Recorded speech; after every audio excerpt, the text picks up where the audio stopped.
This summer, we are doing something just a little bit different. Hi, everyone. I'm Pam Barnhill, and I have helped thousands of homeschoolers beat burnout, create doable systems, and bring more joy to their homeschool days. Welcome to episode 70 of the 10 Minutes to a Better Homeschool podcast. Yes, we are bringing you a few changes to the podcast starting this summer. And the first change is that the podcast is now going to come out every other week.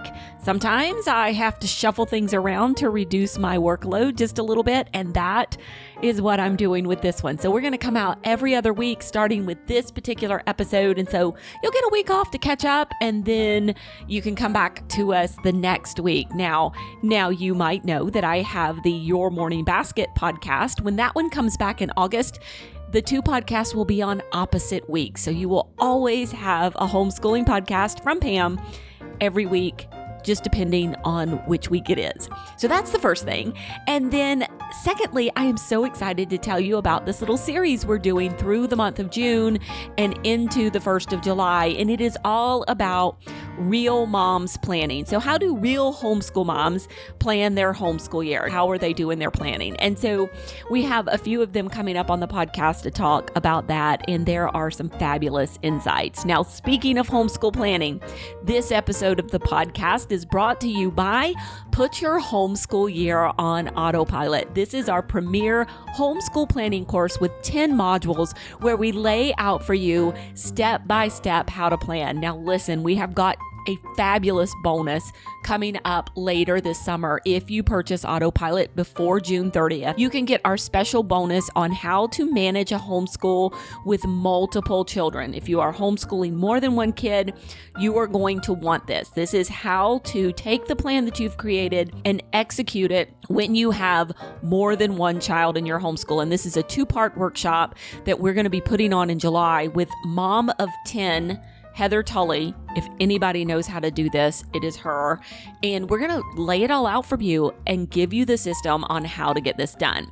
So that comes with Put Your Homeschool Year on Autopilot this year. But that's not all. This crazy world that we live in. I am also going back through Autopilot as we speak, and I am adding AI modules. So I'm adding ChatGPT modules for how you can use AI to help you get your homeschool planning done faster. We're not charging any extra for this. We're just popping the modules in there as we go. And look, if AI creeps you out a little bit and you're like, I don't want to have anything to do with that, you just take the regular version of the course. And then if you're interested, you can peek down at the AI modules. All of that included in Put Your Homeschool Year on Autopilot starting this summer. So do come over to pambarnhill.com/autopilot and get your copy today. Okay, enough about that. Sorry, that was an extra long intro for this podcast. So today I'm joined by one of the members of our community. Courtney has been around for quite a while. She is a wonderful, encouraging homeschool mom. She's just such an inspiration to me. And she homeschools in New York, which is not one of the most friendly homeschool states out there. And I say that because so often we get moms who come into the community who have questions about, I'm in New York, help, how do I homeschool? And Courtney is one of the people that we call on to help answer those questions. So we just love having her around. So I think you're going to enjoy this little peek at how Courtney plans. Hey. All right. So today I am joined by a longtime member of our community. She has been around, forever it feels like. We're going to talk about that. But it's Courtney Guarnieri, and she is going to tell us all about her homeschool. Courtney, welcome. And remind us how many kids you have, how you got started homeschooling real quickly. Okay, well, thank you for having me. I have 4 sons. They are currently 16, 14, 12, and 10. So Wow. Right down the stairs, Yeah. as we say. Yep. So we have been homeschooling since the oldest was school-aged. And we always intended to homeschool them. Partially because I was homeschooled briefly myself. My sister and I were, just for a little while. And I just wanted them to have a free and easy childhood. I love it. I really wanted them to have lots of open-ended time, and I didn't like how long the school day is for very young children.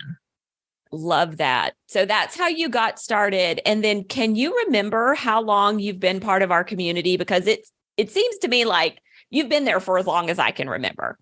I think I've probably been a part of the community for as long as you've had one. Oh, cool.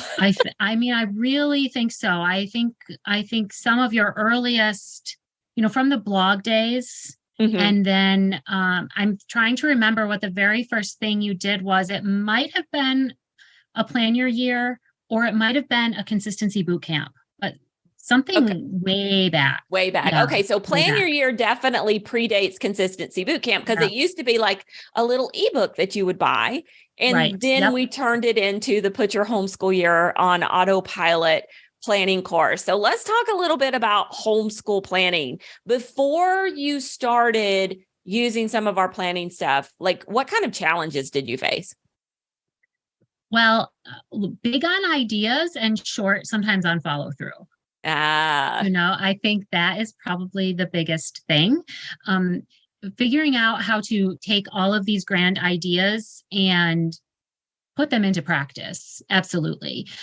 Because, you just, there's so many wonderful things, and you want to pull a little bit from here and you want to pull a little bit from here, but synthesizing them was a challenge. yeah. Coming up with a method. And at the time, my kids were all much younger. So I didn't always have a lot of time to spend. Yeah. So I would like get on a great track, and then, we'd have to play outside, or somebody would need a snack, or all of those good things. But then it was sometimes hard to get back into my groove. Okay. And yeah.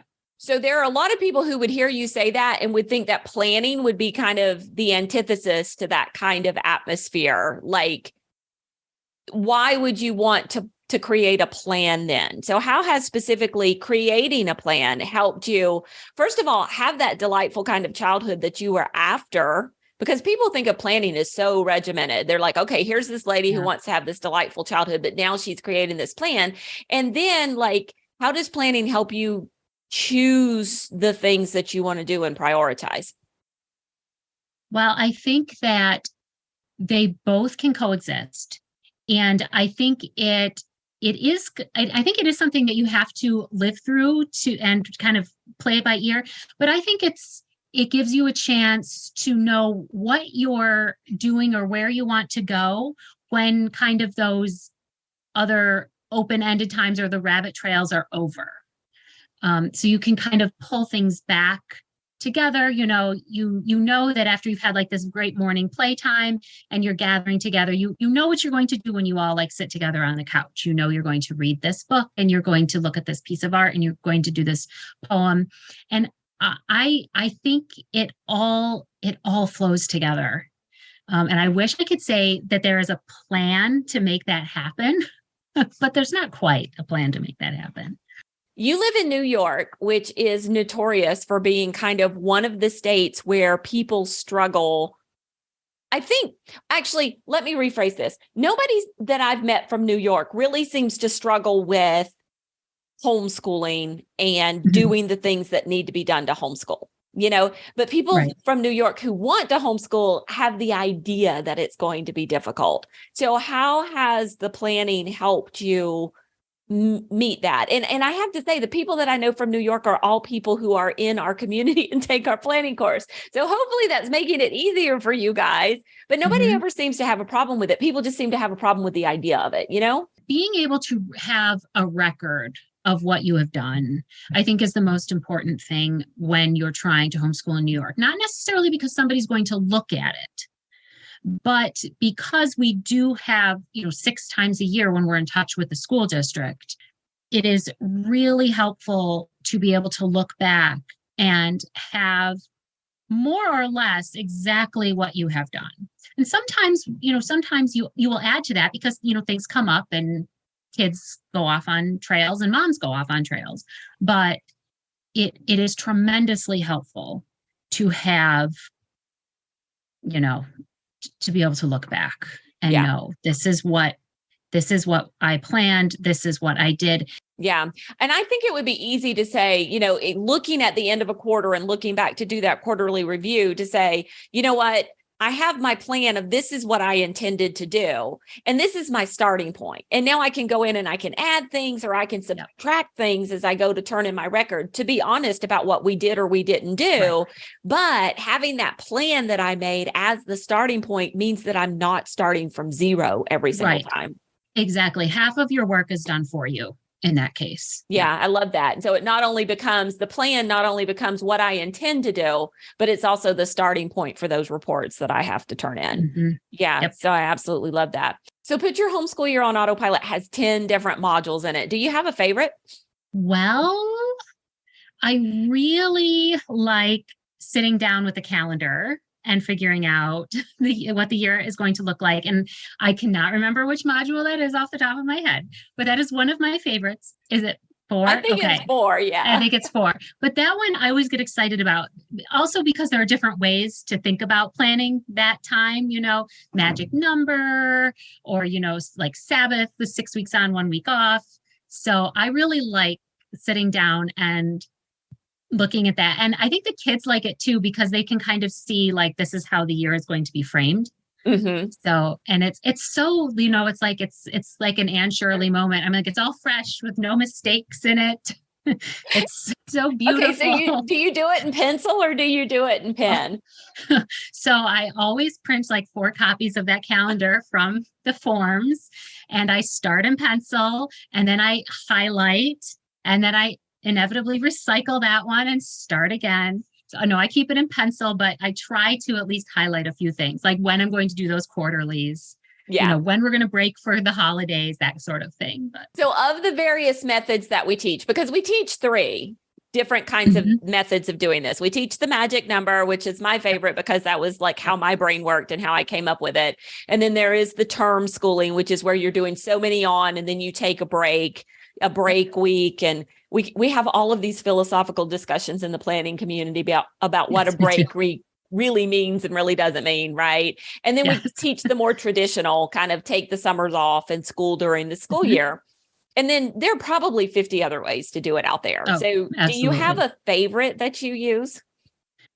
I mostly do terms. Okay. But I also plan it with magic numbers. Okay. So that if something goes off the rails, I still kind of have an idea of where we are.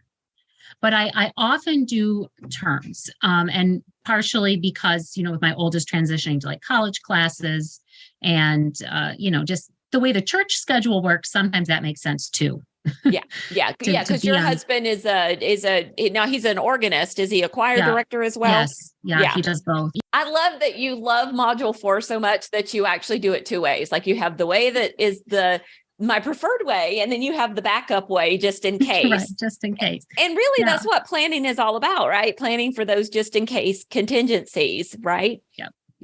And, sometimes wonderful things come up. It doesn't have to be a disaster that you might use one or the other. And of course, field trips count, that sort of thing. And let's be honest, towards the end of the year, the kids want to know how many days left, when are we going to take a little bit of a break, those kind of things. So it's very helpful to them too. They like that. They're numbers guys, I guess. I love it. Okay. So are there any other ways that your planning has changed since you started doing Put Your Homeschool Year on Autopilot? I am absolutely able to block in the full year far more than I used to, because of getting roadblocked sometimes I'd have like really strong plans for early in the year, and then we'd kind of peter out. Right. And so, planning things like our morning time, not necessarily every single like read aloud, because I tend to, see what looks good in the moment, but to know these are the artists, we're going to get through these poems. I hope are going to do these composers, things like that, for history, and having the periodic reviews and planning sessions as a group keeps me moving forward in that way. So you feel like you're just getting to more? That's what you mean by blocking out the whole year. You're able to get to more. Yes, we're able to get to more. And then I'm not really spinning my wheels on a Monday morning thinking, well, we finished that read aloud, or, oh gosh, we've gotten to this really cool thing in history. I wish I had remembered to grab these books. Yeah. It happens far less. I would say that was probably one of the biggest things for me when I started. And people get daunted by the idea of, wait, what is that? You're going to plan like your entire year out. But it was far easier for me to like wrap my head around setting aside time in the summer to make those decisions about what I wanted to do than it was for me to run out of something to do in the middle of the school year and then have to make the time and the space with all these kids running around to come up with the next part of the plan. And what was happening was the next part of the plan wasn't happening. Yes. I mean, and that truthfully, that would happen, not necessarily with things like math, because that's planned for you, right? You're just going to keep going, but we would lose some of the extras.